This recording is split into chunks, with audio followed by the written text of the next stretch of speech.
Well, before I start, I have to tell you that my memory span is about as good as a geriatric goldfish. I would like to welcome you all here today to Amy and John's wedding celebration. It's so nice to see you all here. And I'd also like to thank Joy and Malcolm for all they've done. I've got some notes here somewhere.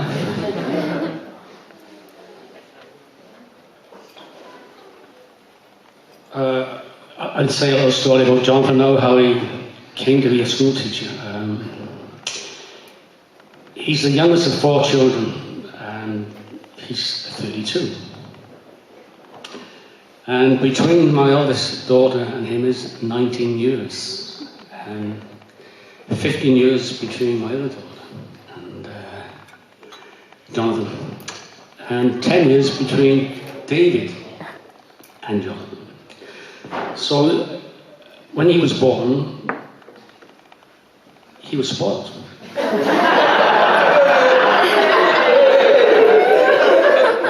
He had everything he wanted, because he had sisters. One was working, and the other was 15. And there were some funny things going on in the family, because my wife said to Michelle, she was 16 at the time, I think, to take John out for a walk. So she had a brand new pram, put the baby in her pram, took him for a walk. And she was back within about 10 minutes. She said, never again, never again. So my wife said, what do you mean never again? They all think he's mine.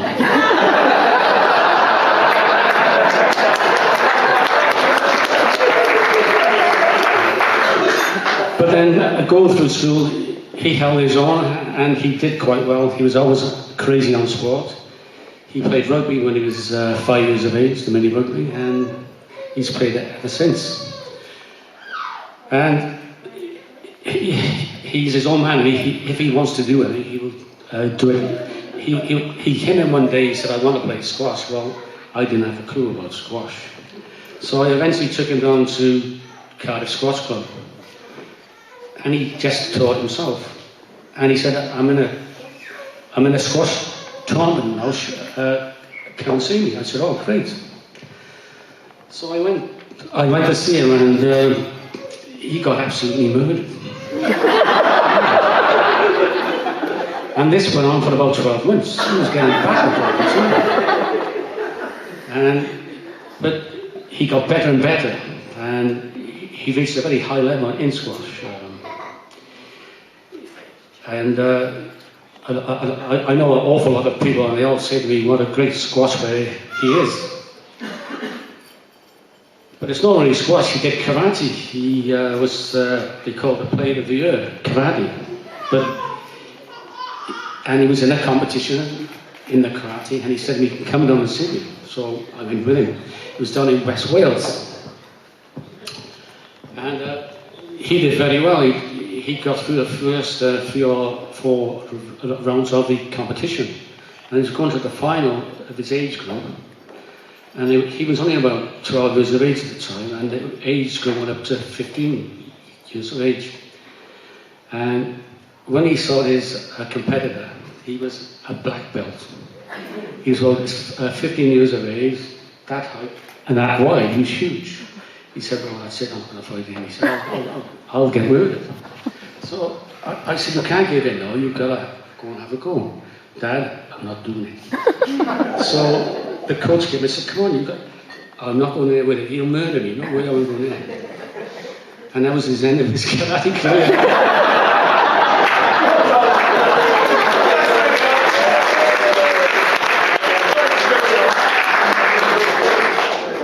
But his main sport was rugby football, and as I say, he still plays it.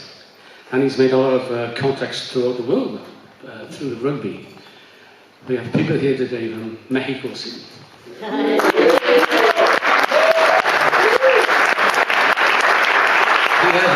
after university, he had his first job in Milton Keynes. And he was there for about 2 years. And one day I had a phone call. He said, "Dad, in chief's office job, it's okay, the job's okay, it's fine, but the travelling every day, you're stuck in traffic for hours, I can't stand it." So I said okay for that. So he said, "I'm going to have a look around for a new job." And that's how we went to, he phoned me up one day and said, "I've got a new job." I said, "Oh, that's fantastic job. Where?" "Mexico City." I said, "Mexico City? How do you get a job over there?"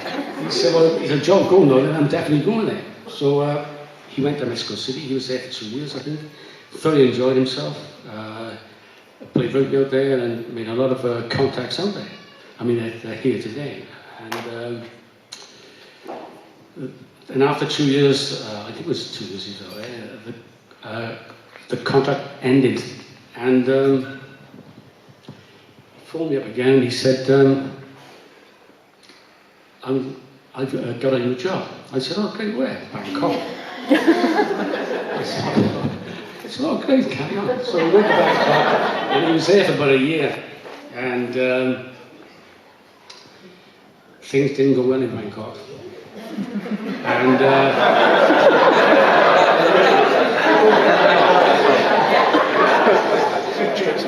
then he phoned me, he said, "I'm coming home." I said, "Oh, great, come home." So he came home, and within about a week or so, whatever, he said, "I've got a new job." I said, "Great, where?" "Spain." Fantastic. I said, "Where is it?" He said, "It's a nice little place, it's right on the beach." I said, "Oh, fantastic, you know, for a few holidays, you know." And that's when I came, and that's when it all started, about 4 or 5 years ago, was it? Yeah. And I've got to say, I am delighted to have her for a daughter-in-law. She's a very pleasant girl, she's lovely.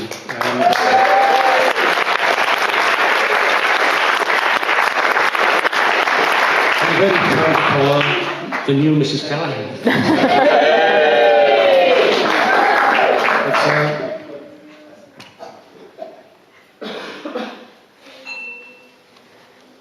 And as regards Jonathan,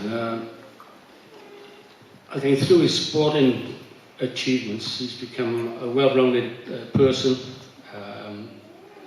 I'm delighted with the way he's progressed, and he's doing very well for himself, and hopefully it's going to get better and better.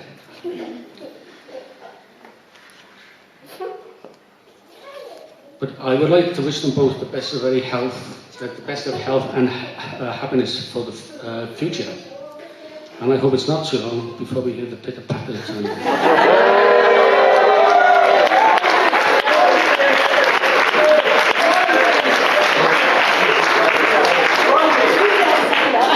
Well, it's been a very emotional day today for me, and well, even the kids got tears.